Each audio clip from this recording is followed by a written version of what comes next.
Assalamualaikum warahmatullahi wabarakatuh. Perkenalkan, nama saya Maharani Fitriana dengan NPM 2011050098 dari kelas 4A Prodi Pendidikan Matematika. Di sini saya akan menjelaskan tentang apa itu pencemaran lingkungan.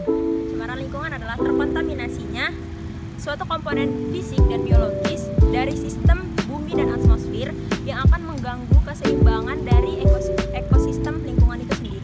Nah, pencemaran lingkungan ini dibagi beberapa macam.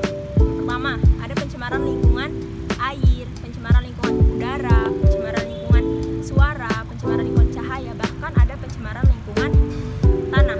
Di sini saya akan menjelaskan tentang apa itu pencemaran lingkungan air. Pencemaran lingkungan air merupakan suatu perubahan keadaan di suatu tempat penampungan air seperti danau, sungai, lautan, dan air tanah akibat aktivitas manusia.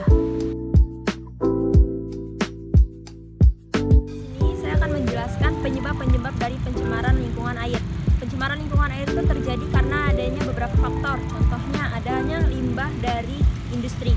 Yang kedua, limbah dari rumah tangga. Dan yang terakhir itu adanya limbah dari pertanian. Berikut ini merupakan penyebab pencemaran lingkungan air yang disebabkan oleh limbah rumah tangga.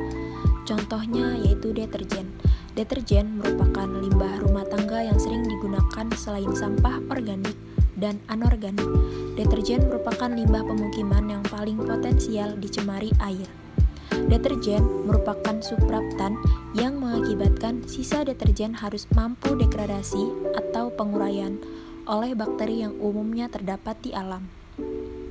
Lambatnya proses degradasi ini mengakibatkan timbul busa di permukaan air.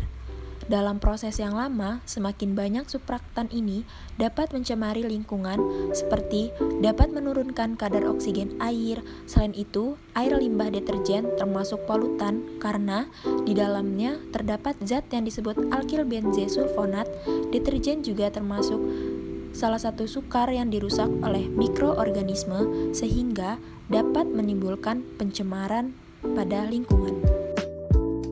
Selain deterjen, limbah organik dan non-organik juga dapat menyebabkan pencemaran lingkungan pada air. Yang pertama yaitu limbah organik. Limbah organik merupakan limbah yang mampu terurai dengan waktu yang cukup singkat karena bantuan dari mikroorganisme pembusuk. Oleh karena itu, jika limbah organik ini dibuang langsung ke dalam air, mampu meningkatkan jumlah mikroorganisme di dalam air yang berarti kemungkinan untuk berubah menjadi bakteri patogen yang semakin tinggi. Oleh karena itu, jangan seenaknya sendiri saat membuang sampah ya.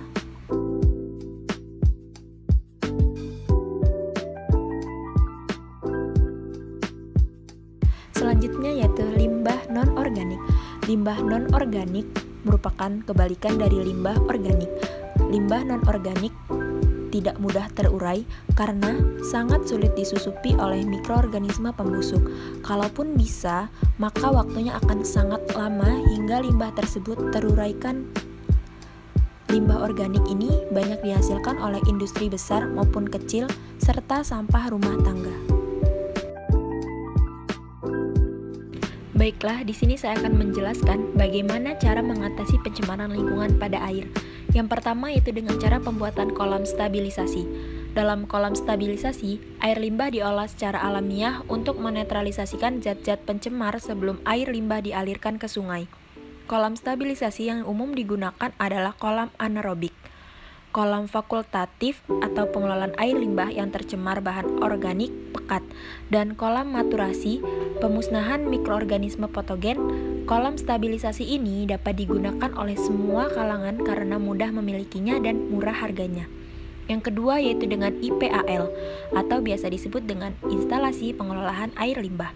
Pengelolaan air limbah ini menggunakan alat-alat khusus. Pengelolaan ini dilakukan melalui 3 tahapan. Yang pertama ada primary treatment, merupakan pengelolaan pertama yang bertujuan untuk memisahkan zat padat dan zat cair dengan menggunakan filter atau saringan dan bak sedimentasi. Yang kedua yaitu secondary treatment, merupakan pengelolaan kedua yang bertujuan untuk mengoagulasikan, menghilangkan koloid, dan menstabilisasikan zat organik dalam limbah.